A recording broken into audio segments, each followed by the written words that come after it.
I know it's finally warming up, but there's a ladybug in my room. It's like an orange ladybug, and it's like at my light. So if I ever like stop recording and if there's like a hard cut of me screaming, it's because it flew towards. It's gone. Oh, let me see if I can show you actually. Yeah. Anyways, the short answer is it depends on your circumstances. The long answer is this video where I'll go over mine as well as give you a few pointers to help make your college journey a little bit easier. I'm also labeling all of my chapters so you can skip over all the ranty parts and just get to the parts that matter to you. Starting with my college experience, which actually began before I even started college.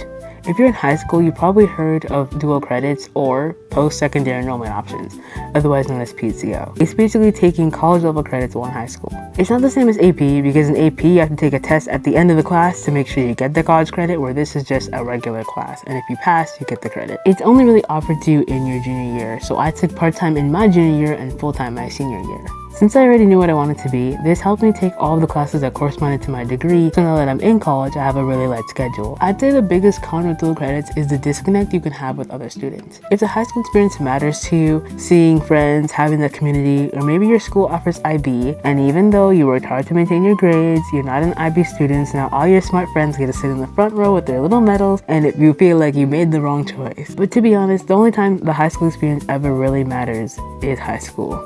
Well, in the moment, the FOMO was killing me. Now, looking back, I can see it wasn't that bad.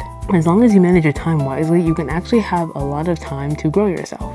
Also, even if you don't know what you want to be, I still recommend taking PCO or dual credits so that you can get your generals out of the way and graduate early.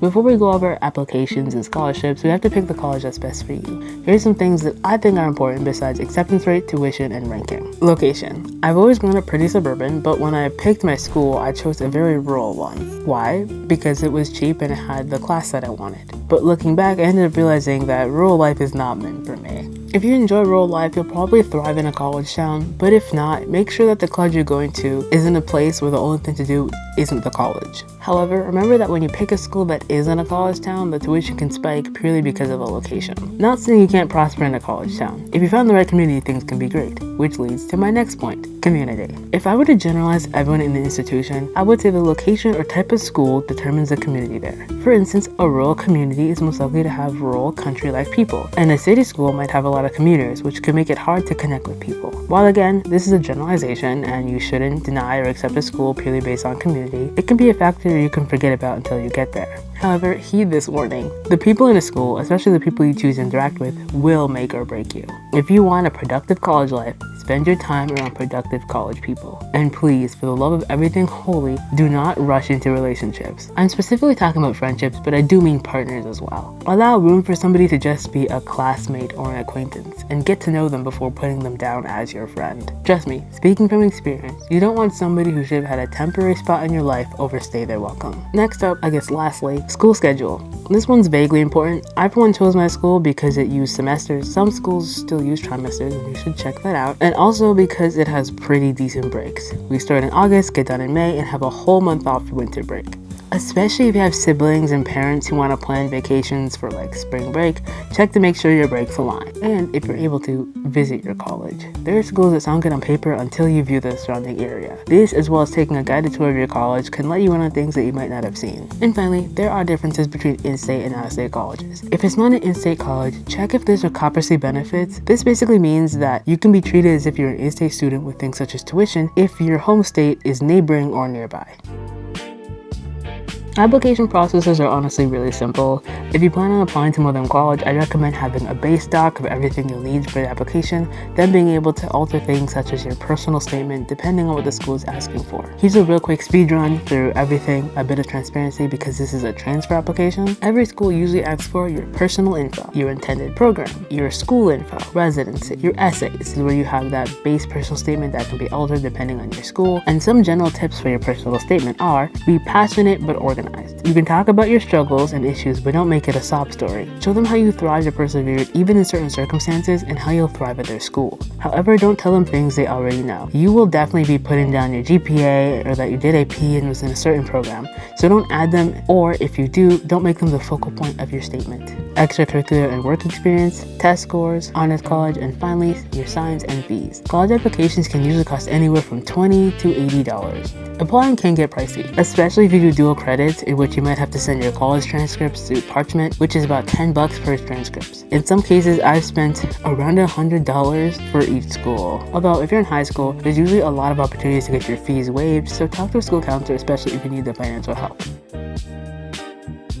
Why does applying for scholarships always feel like a phishing scam? Every site wants your email, your address, your phone number, and then you sign up for a newsletter, and once you finally do, there's no information about the scholarship they promised you. I've tried bold.org and scholarships.com, and as of now, I haven't really received anything from either. You should still apply though. Always go for essay scholarships, no matter how small, because they can add up the more you do. Have a base essay for this that you can use as well, because a lot of scholarships are asking for the same thing. However, I do not trust scholarship owls. They want you to pay to apply for their scholarships, and they'll show you a list of so many that if you search up, have been inactive for years. It's quite scummy. FAFSA's a bit easier. All you gotta do is go to the website and fill out a bunch of information, but without the government's looking, I don't know if anyone's getting anything. Okay. You've graduated high school, got accepted into a college or university, and now you have a few scholarships on you. What's next? Your dorm. I'm already in it. There's many places online that'll tell you what you're supposed to have in a dorm. The list on screen is a pretty good example. So I'm going to go over some of the things you're not allowed to have. If you're a CA or resident hall director watching this, I've never used any of these things. Air fryer. It's such an easy way to cook anything pre-made or simple without having to haul all your food downstairs or settle for a microwave. But if you're really crazy, you can have one of those like self-heating pans or like stove countertops. But if you're gonna be like lazy pot noodle cooking in your dorm, disinfect and prep your DIY countertop and ingredients safely, cover your smoke detector with aluminum foil, buy an air purifier, and at the very least, open a window. Dude, I'm watching the stream while you try not to laugh. To be honest, I'm still figuring that out. While I've done well in some classes, I've gotten demolished in others. And at first I was just gonna argue that all you have to do is manage your time and do the practice test and learn how to study properly, which is true. But even with all of that, I failed my chem final. Mind you, I like science, and I studied my butt off for that test. But looking back, I think where I went wrong was focusing on note-taking instead of applying the equations, and the lack of sleep I was getting. I'd say the biggest difference from college and high school is the lack of structure and study time you need for classes. You're given a lot of independence compared to high school, and it falls on your hands to complete your work and study. I used to be able to just focus in class and nail every test, but college does not work like that. Not because what they teach in lecture doesn't matter, but because there are concepts that you have to practice to really ingrain. Like back to chemistry. You'll learn about different theories and names for things, like Lewis theory or entropy being delta S, and you're expected to know what that means whenever it's brought up again, which isn't hard, but when you don't take notes, or you're like me and solely take notes without application, then everything else you're learning can slip your mind. And it's a foundational piece of chemistry that makes understanding the rest nearly impossible. It's not about memorizing a few equations anymore, but understanding where they come from and how they work so you can catch yourself if you ever make a mistake. Hopefully, if you're going to college, you're going for a degree that you want, which means the classes you're taking are centered towards that degree. As much as I'm still upset with myself for my chemistry grade, I still enjoyed chemistry. I felt smart learning about intermolecular forces and using Einstein's equation. Long story short, college isn't scary hard, especially if you're taking PCO, dual credits, or AP classes. And even if not, you'll be okay. Just like in high school, it's kind of a thing to complain about classes and teachers, but if it was really too hard or straight up impossible, your degree wouldn't exist. But the fact that it does and others have graduated with it means you can too. Unless you're any sort of engineering or computer science major, in which I can't save you. Unfortunately, or fortunately for those who enjoyed it, freshman year does kind of feel like high school all over again. So I was watching the clip I made for this segment, and I'm looking through it, and I'm like, I'm kind of unnecessarily petty, if that's the right word. Like, I was just mad at college in general at this time, so I'm kind of rough on college students. So take what I'm saying with a grain of salt.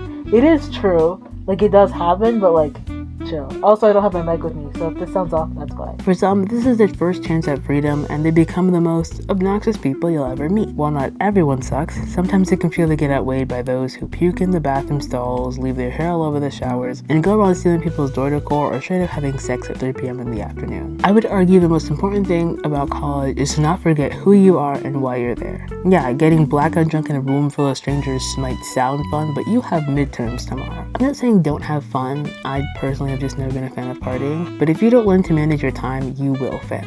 In college, there's no one pushing you to do your work and complete your assignments and even show up to class but you, which is why it's important to remember why you're there, for your future, and who you are. If you enjoy going out and partying and can still stay ahead of your classes, then good on you. But if you're somebody who's never been interested, don't force yourself into a situation you're not comfortable with. If you haven't already, you'll be introduced to drugs and alcohol. And while nobody's gonna shove it down your throat, at least I pray that they don't, it'll be your decision to choose whether or not you want to partake in that. I will always advise against not, purely because freshman year is known for setting habits and you don't want drinking as one of them. But I can't control you. As for extracurriculars, I'll just regurgitate what they told me when I first got here. Being a part of a club is good for making friends and connections, which is true. As much as I've come to enjoy my alone time, I'd argue for you to attend at least one club so you have a space outside of classes and dorm to go to, especially if you're introverted. On top of that, take advantage of the opportunities at your school. If you're somebody who enjoys going out to football games like some of my friends, going to the gym like others, or seeing plays like me, a lot of times you can get into those stuff for free. So take advantage of that and go. I personally have been trying to fight off any chance of a freshman 15, so I've been keeping myself active inside and outside of school. I started taking Muay Thai for the first time, and that has been a really great experience with a fun community. And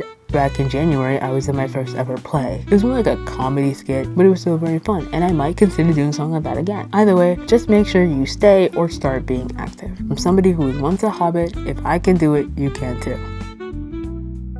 School food's kinda mid, to be honest, and the fast food places aren't helping. But most likely, if you're a freshman, you'll have some sort of dorm contract that comes with a meal plan, usually offering X amount of spending money on school stores and fast food places, and X amount of swipes for your school cafeteria. And if your school's evil like mine, we'll add a separate thing solely for vending machines and laundry. I personally recommend taking a plan that offers more spending money for school stores, as somebody who goes there often for ingredients and such, but it really is up to your personal preferences. And if you're commuting, none of that mattered. Now, on to finances. This one's important. Whether or not you plan to work in college to pay off tuition, taking loans, or not working at all, you need to understand how to manage your money. One very important thing I should let you guys know, it's never usually the big purchases that break the bank, but the consistent small ones. I'll touch more on that later, but it's very important to separate what you need versus what you want. You need proper, inexpensive, and heavy on the inexpensive skincare. You need your 5 food categories met. A lot of things are covered for you in college, especially if you dorm, but that does not mean that the rest of the money is free spending. A simple way to budget is the 50-30-20 rule. 50% of your income goes to needs,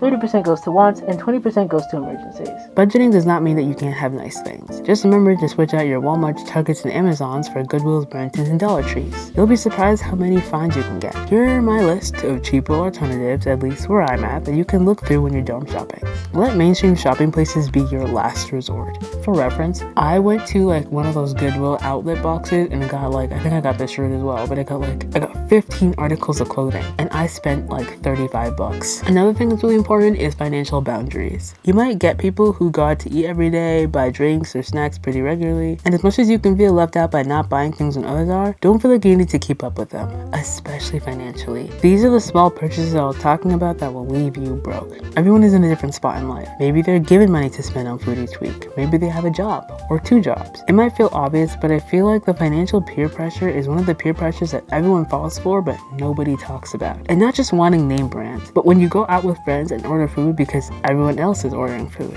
or buying clothes because you all went to the mall and you want to leave with something too. There's nothing wrong with that, but in college, you most likely don't have the money to be spending like that. In addition, with no parents, you could be going out every day if you wanted to. My final little chapter is time management, mental health, and balance. I've been mentioning these points kind of throughout the entire video, but it's time they got their own segment. Mental health is by far one of the hardest things here in college. For me personally, one of the biggest contributing factors to my mental health was a lack of space to be alone. Having a space where no one can come into, no one can see me, and I can decompress in silence is especially important to me when I'm stressed. And it doesn't help that my roommates also in the dorm a lot too. I have seen that other schools do offer single bedrooms or bathrooms that are fully closed, but ours don't, at least not regularly. As well as the fact that when I asked if I could look into a single when I first came to campus, I was told that it was just first day jitters and I just needed to stick it out. Now the only place I can relax when my dorm is occupied and I'm really stressed out is one of the very few bathrooms that we have. It's quite frustrating. Another issue is stress. Looking back, some of the things that stressed me weren't really entirely terrible, but going through them felt like hell. But the fact is, school will have different reasons to make you stress for everybody. From finances to grades to even social life, which I haven't even gotten to, there's reasons to be stressed. So how do you deal with it? For one, make or have a safe space.